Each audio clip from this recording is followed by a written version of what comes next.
Morning, first grade. Today I thought we'd start the day with reading a story. It's called Fish is Fish by Leo Leone, and it's one of my favorite. I like his illustrations in this story. And he did both. He wrote it and did the illustrations. Fish is Fish. At the edge of the woods there was a pond.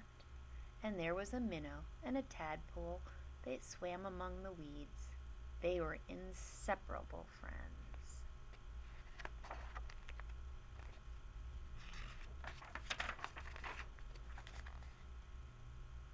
One morning, the tadpole discovered that during the night he had grown 2 little legs. "Look," he said triumphantly, "look, I'm a frog." "Nonsense," said the minnow. "How could you be a frog if only last night you were a little fish just like me?" They argued and argued until finally the tadpole said, "Frogs are frogs, and fish is fish, and that's that."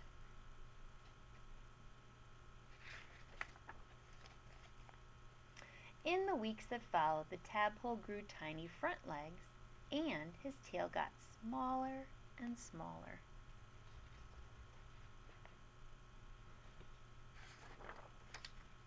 And then, one fine day, a real frog now, he climbed out of the water and onto the grassy bank.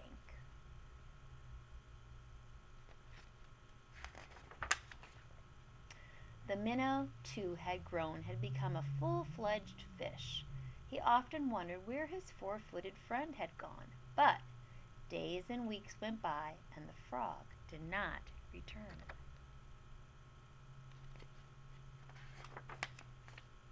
Then one day, with a happy splash that shook the weeds, the frog jumped into the pond. "Where have you been?" asked the fish excitedly. "I've been about the world, hopping here and there," said the frog, "and I have seen extraordinary things."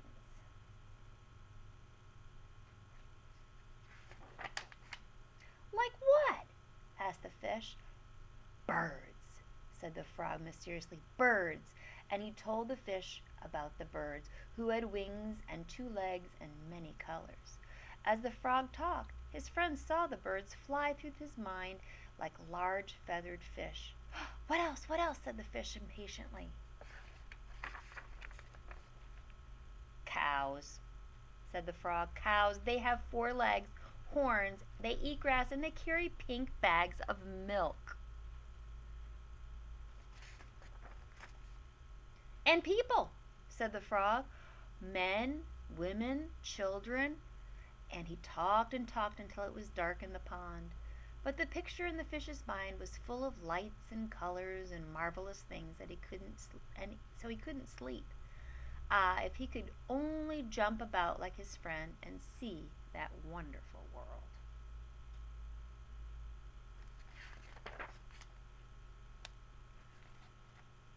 See what he's imagining? Imagining the fish are the different creatures. And so the days went by. The frog had gone, and the fish just lay there dreaming about birds in flight, grazing cows, and those strange animals all dressed up that his friend called people. One day he finally decided that come what may, he too must see them. And so with a mighty whack of his tail, he jumped clear out of the water and onto the bank. Uh-oh.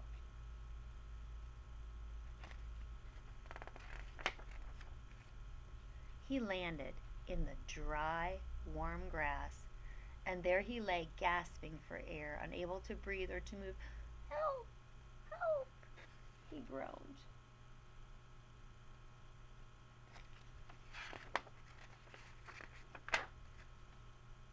Luckily, the frog, who had been hunting butterflies nearby, saw him, and with his strength pushed him back into the pond.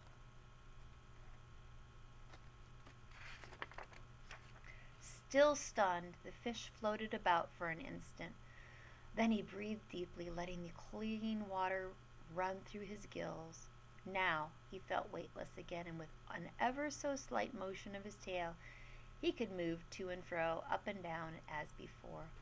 The sun rays reached down within the weeds and gently shifted patches of luminous color. This world was surely the most beautiful of all worlds.